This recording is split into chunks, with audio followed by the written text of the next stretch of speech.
Welcome to 30 Minutes of Faith. We're very happy to have Richard Hernandez with us from St. Francis Parish, where he's the outreach director and has become a good friend to the Interfaith community.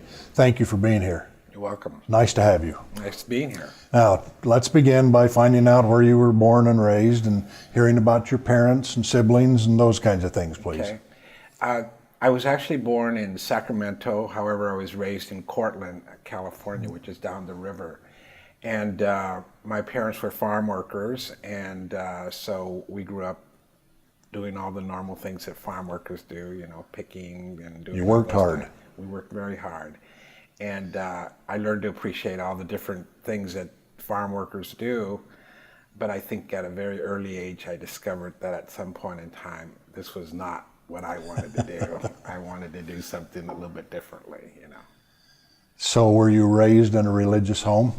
Yes, my mother was very Catholic, and my father was Catholic in his own way, but certainly he was more of just a happy-go-lucky guy and enjoyed everybody. So in that respect, I guess, you know, he totally understood how, you know, people should be treated. And but my mother was the religious one. So we had a family of about 7 siblings.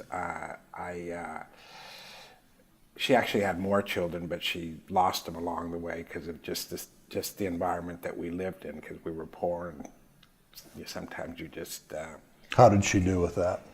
I think she dealt well with it. I mean, I think it was just all part of the process of just life itself, you know. But she certainly had, you know, 7 other ones to take care of, so you didn't really have time to think about things like that. And then plus she worked, you know, in the fields, and she worked, you know, feeding the farm workers, and so she was always very, very busy, you know.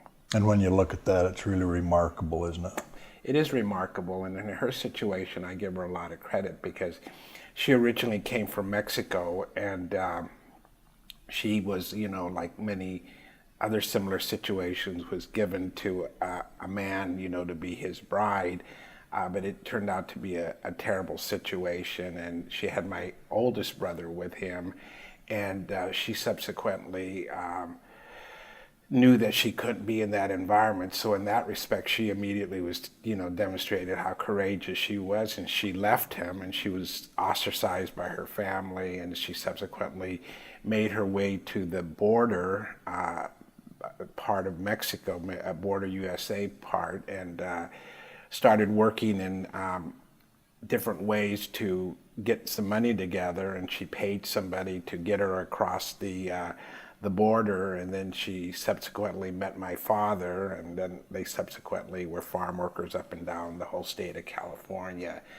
But you know, I have always been just, you know, so marveled by just the fact that she was courageous to do something like that, because in those days and age, women just didn't do those kind of things, you know. Did your father treat her well? Oh yeah, I think he treated her well and everything like that.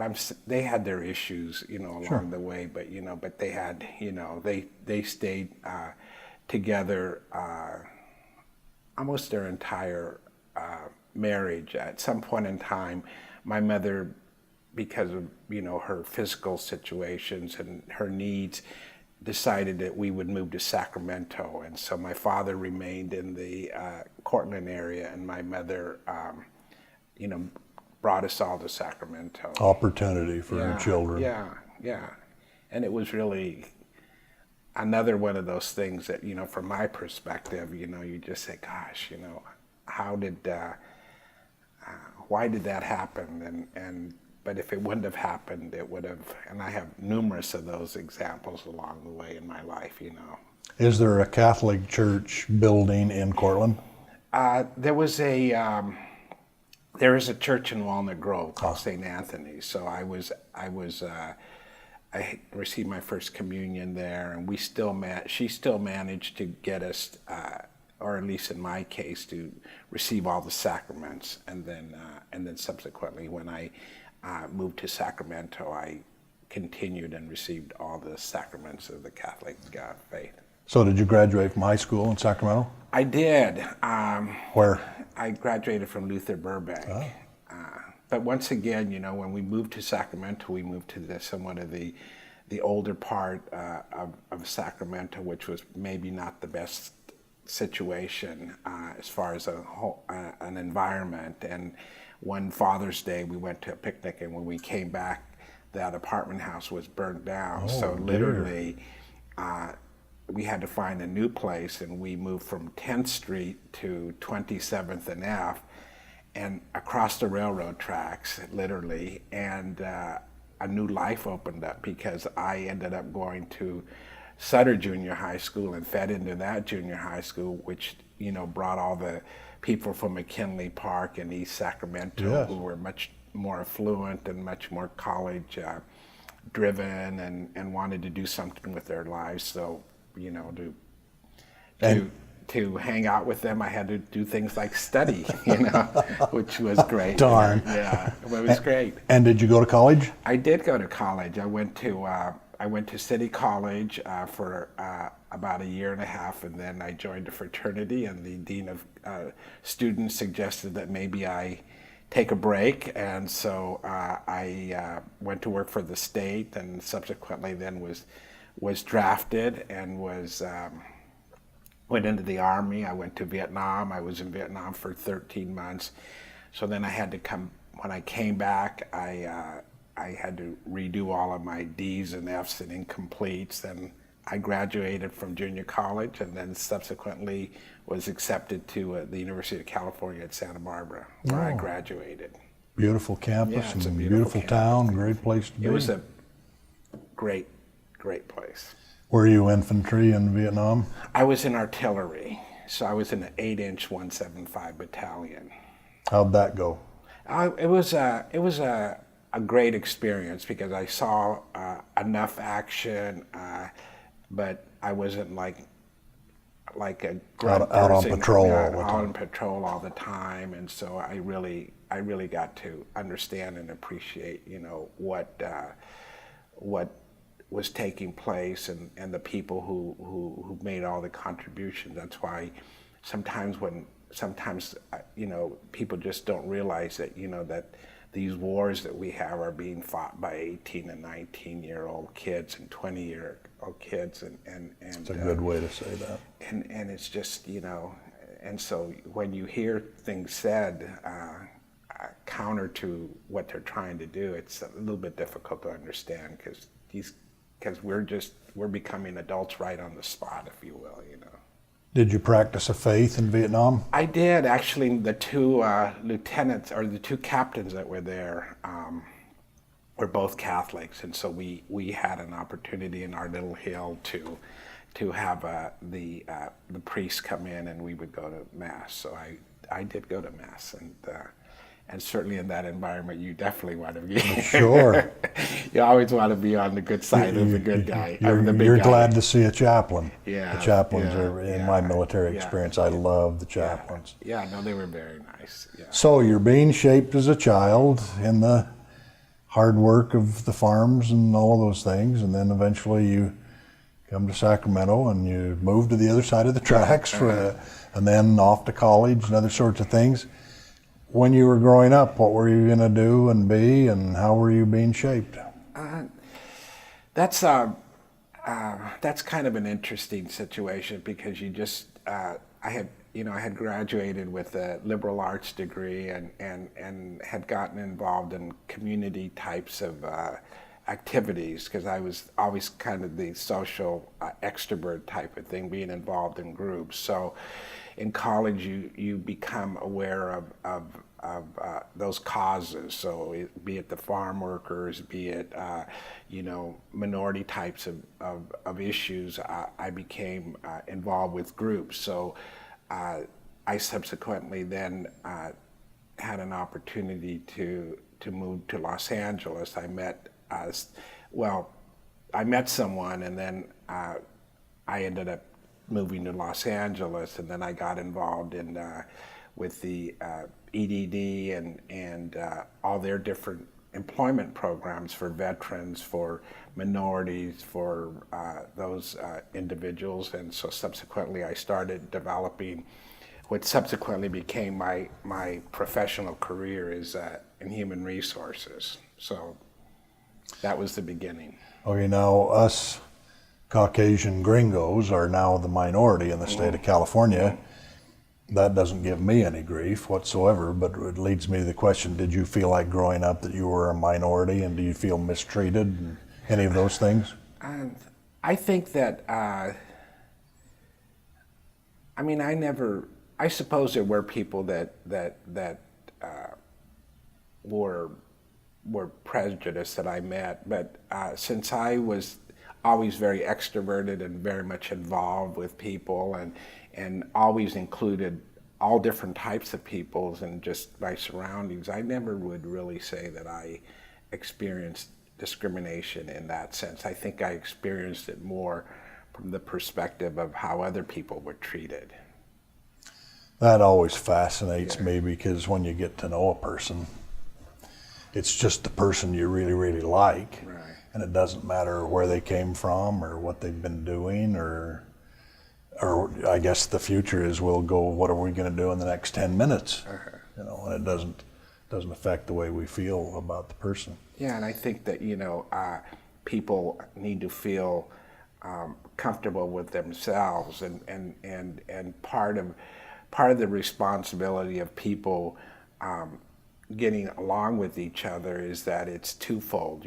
Everyone has to do their part in order to become engaged, and so for me, if I actually thrive in a situation where I will walk into a room, and if it's, if I notice that it's like 98% non-minority, I will become even that much more revved up to interact, and hopefully for them to say, oh my gosh, he's like a regular kind of normal person, he happens to be Catholic, and my God, he's Mexican, and just all the other normal things. So yeah, it's okay. When I was a boy in elementary, and I'll say early junior high,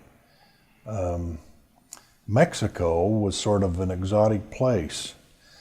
One of the reasons for that is my two older brothers had gone on a youth trip to, maybe Cabo, I can't remember for sure, but not into the heart of Mexico.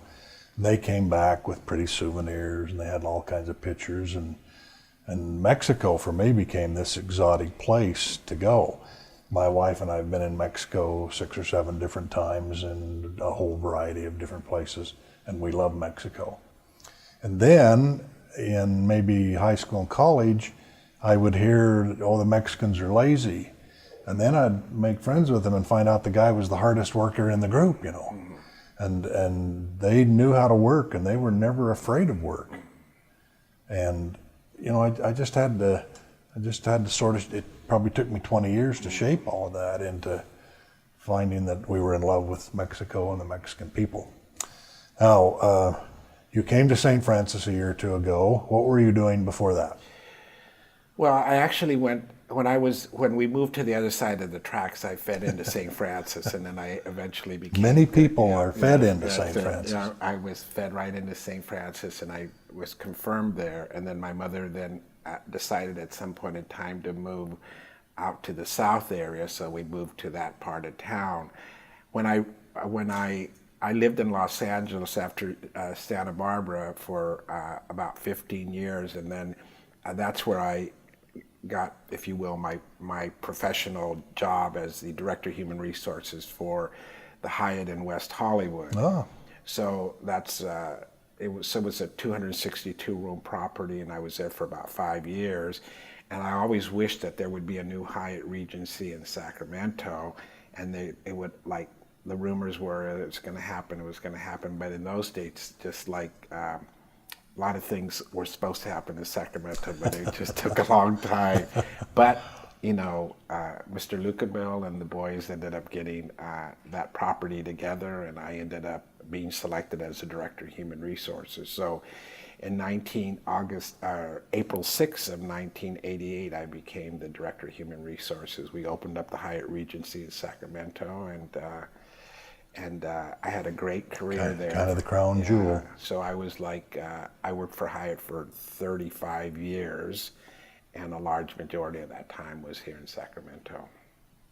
That's a good deal. Yeah. Good deal to land in a place like that. Yeah, I was very fortunate, and it was a great job, and Hyatt is a very progressive company, and so a lot of the social issues were involved in just the types of things that we do as a company, and we have to be very sensitive to all those issues, and so as my job was really to ensure that that we did and we promoted our employees in a way with dignity and respect, and our guests, and so so it was a great job. So when you weren't on the job during those 30 plus years, what were you doing?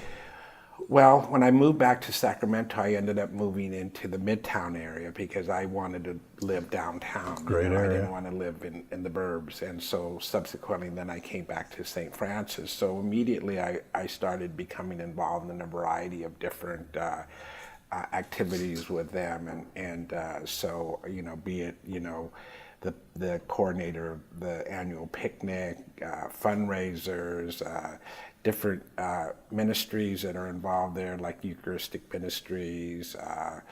So I became involved with that church aspect, and then through the Hyatt, I was encouraged to be involved in a variety of different community activities. So I became involved with the Sacramento Hispanic Chamber of Commerce, the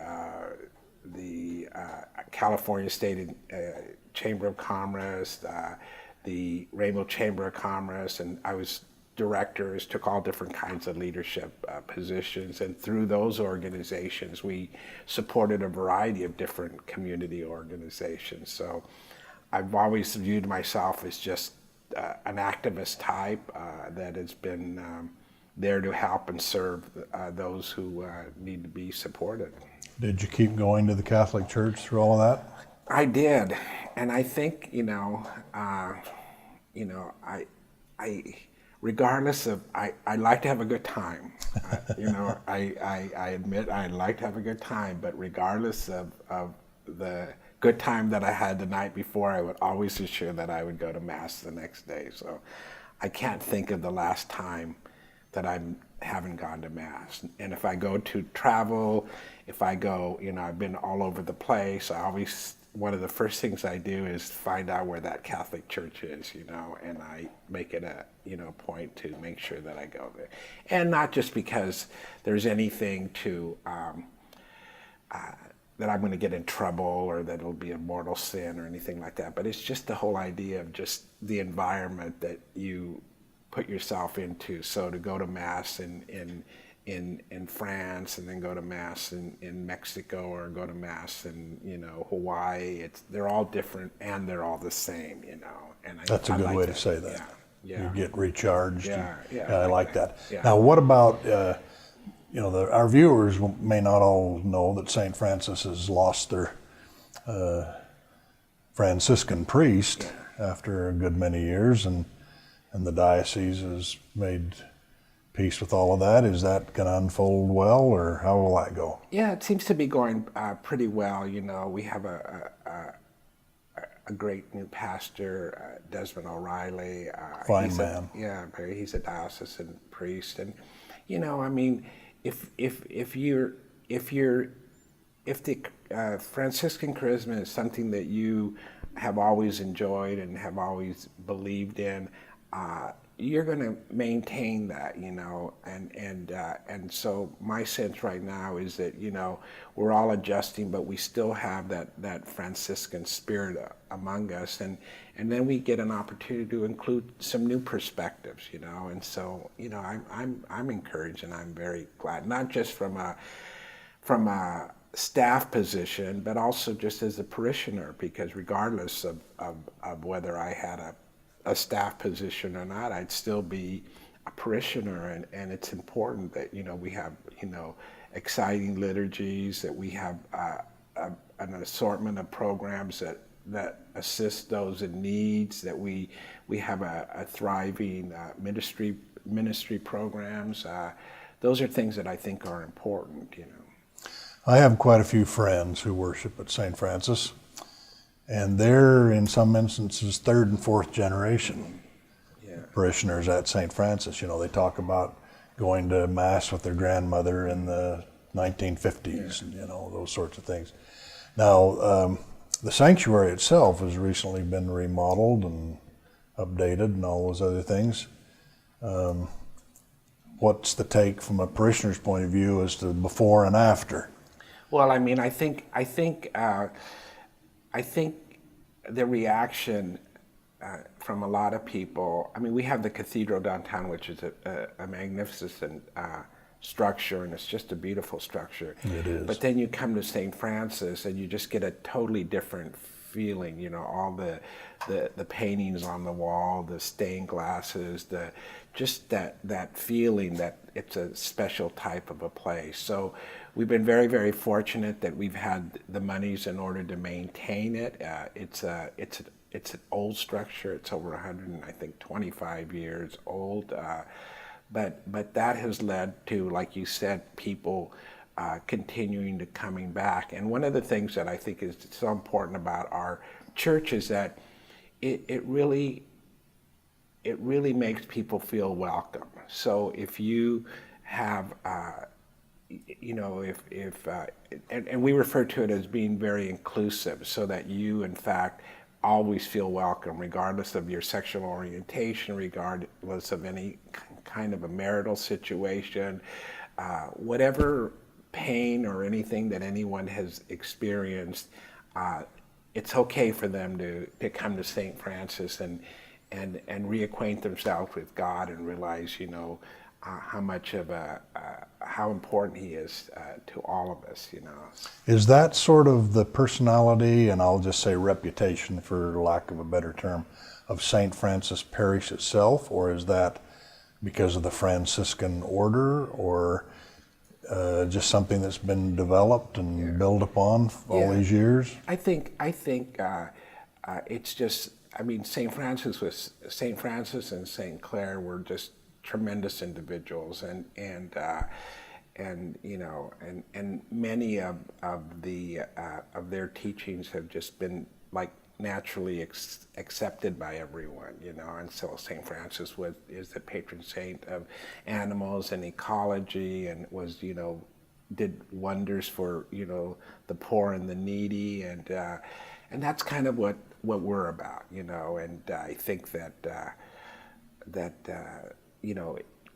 it makes people feel very comfortable, and it's very safe. easy to come there, and safe.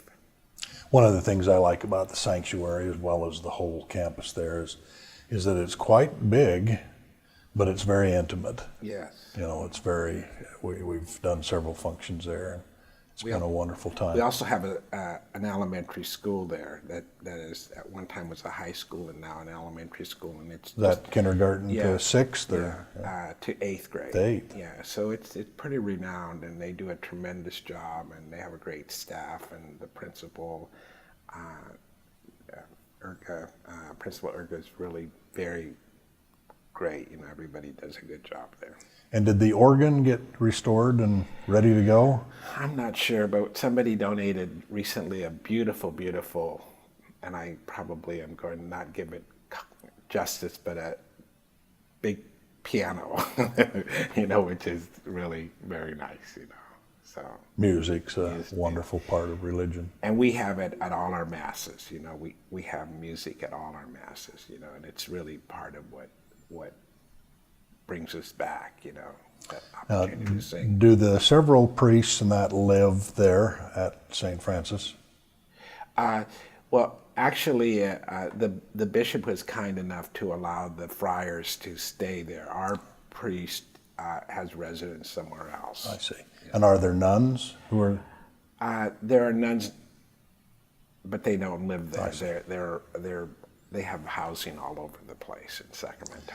Yeah, the Catholic Church is a big deal in Sacramento, and it's a good deal, and we're glad that they're here. Yeah, I think so, and I think that we're involved in a lot of very, very good issues. In the area of restorative justice, immigration. Involved with ACT. So there's a lot of good, positive energy. I believe within the Catholic Church in regards to supporting things that really will make a difference in people's lives, different causes. And I think our Bishop Soto is very instrumental in that, and very in tune to the required changes that we need to make. I went to a baptism in St. Francis about 5 or 6 years ago, and a family friend, but there were 2 children being baptized. And the family friend had a little boy who was about 2, and the other couple had a little girl who was about 4. And she didn't want it. She wasn't in the mood that day. But once the baptism was over with, before the confirmation, the mothers took them back and got them all dressed. The little boy came out in a white suit and a vest. The little girl came out in this long flowing, and her mother had a tiara thing, and boy, she was Cinderella, she was the queen of the ball. And of course, everybody clapped. There were people there from families, and so maybe 40 or 50 people, and everybody clapped. And she just thought the world had just been built and organized for her for that very day. And that was a really, really sweet day for me. And I think if I live to be 140, I won't forget that one. That was a sweet time. Now, I'd like to jump back for just a second. Is your mother still alive? No, both my parents have passed away. And do you still have brothers and sisters here in the general area? I have 5 siblings here, and they all are married, and they all have children, and they all have grandchildren, and they even have some great-great-grandchildren. So and do you get together? And we get together, but to tell you the truth, the family is so large that I just there's probably some that walk by me every day that I'm their uncle, and they probably say, "Who's that guy?" Looks familiar, but I'm not sure who he is. Yeah, exactly. What do you do in your free time these days? What do you do for hobbies and relaxation? I'm trying just to keep it all together as a senior citizen, So I do little things like run, and once again, I continue to be involved in groups. I'm involved with the Rainbow Chamber still, and there's lots of different activities that we do with that group. And if there's a good cause out there and they need help, then, hey, but the church keeps me very busy too, because we have a lot of activities.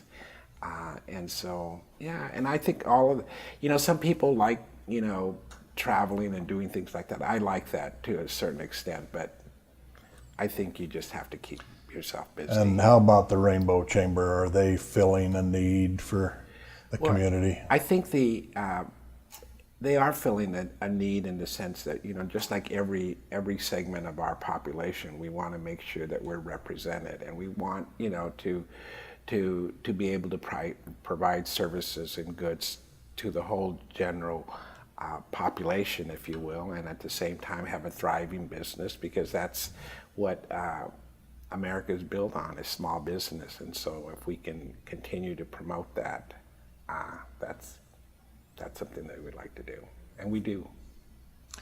What you going to be doing in 10 years? Well, I'll probably be doing, I don't think I'll be working, but I'll probably be still hanging around St. Francis with my little amount of keys and going through here and helping here and opening doors. Pretty good place to hang around. So no, I feel pretty good about all of that. If you could wave a magic wand to fix and correct something in the world, what would that be? I just want, the world to change, and I want people to be part of that change. And so I think if we have people who are committed to doing those endeavors, that these poverty, homelessness, racial injustice, all these things will go away at some point. I hope they will. Thank you for being here. It's nice to visit with you.